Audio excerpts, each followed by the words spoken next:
tell everybody I hate the name of it because it elicits a lot of times negative responses from people. And I also think it's a really poor description for what the policy is. Obviously, it does cover kidnap and ransom events, but there's a broad range of perils that are in the policy.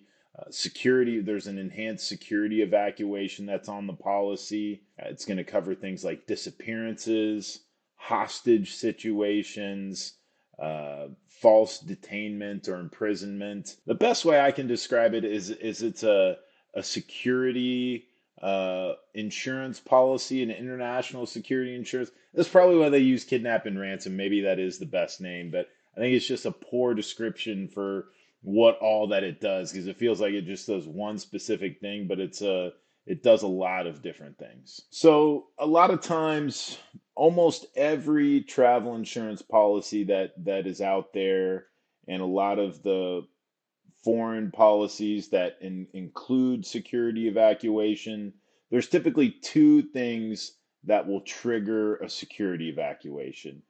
It's number one, the host country saying that all foreign nationals need to leave, or if you're a U.S. citizen, which is who we primarily deal with, if the United States is saying, hey, all U.S. expats need to leave the country.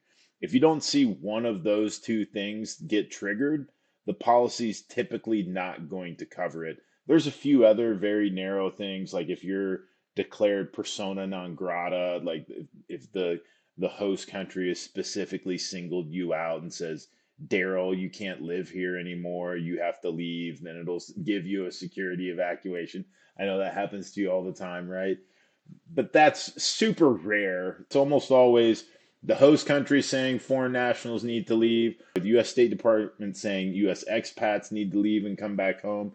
And a lot of times, those evacuation notices are typically when it's a countrywide thing. So you have a large event that's impacting the whole country, imminent war breakout, maybe civil strife or commotion. Those type of things might cause that. But a lot of times you get into situations, especially in big countries, where you may have a hyper local incident that's causing security disruption, or maybe you're a forward-thinking organization and you see it coming, but the evacuation orders haven't been issued yet. And so instead of waiting, one of the really nice things about the kidnap and ransom policy is that instead of waiting for those things to come out, and now it's a mad scramble, right? Everybody's trying to get out of the country. The security bag, it's got this broad, which I love it because it's something you never see in insurance policies, where it basically says, hey, we'll give you a security evacuation if you want it, and our security team thinks that it's necessary. So it's like there's no specific trigger. They're basically saying, hey, we'll do it if we think that you need it. I think one of the scenarios that comes to mind would be if you're dealing in a country and there's a local gang war. It's not like the entire country's going to say everybody's got to go home for a gang war.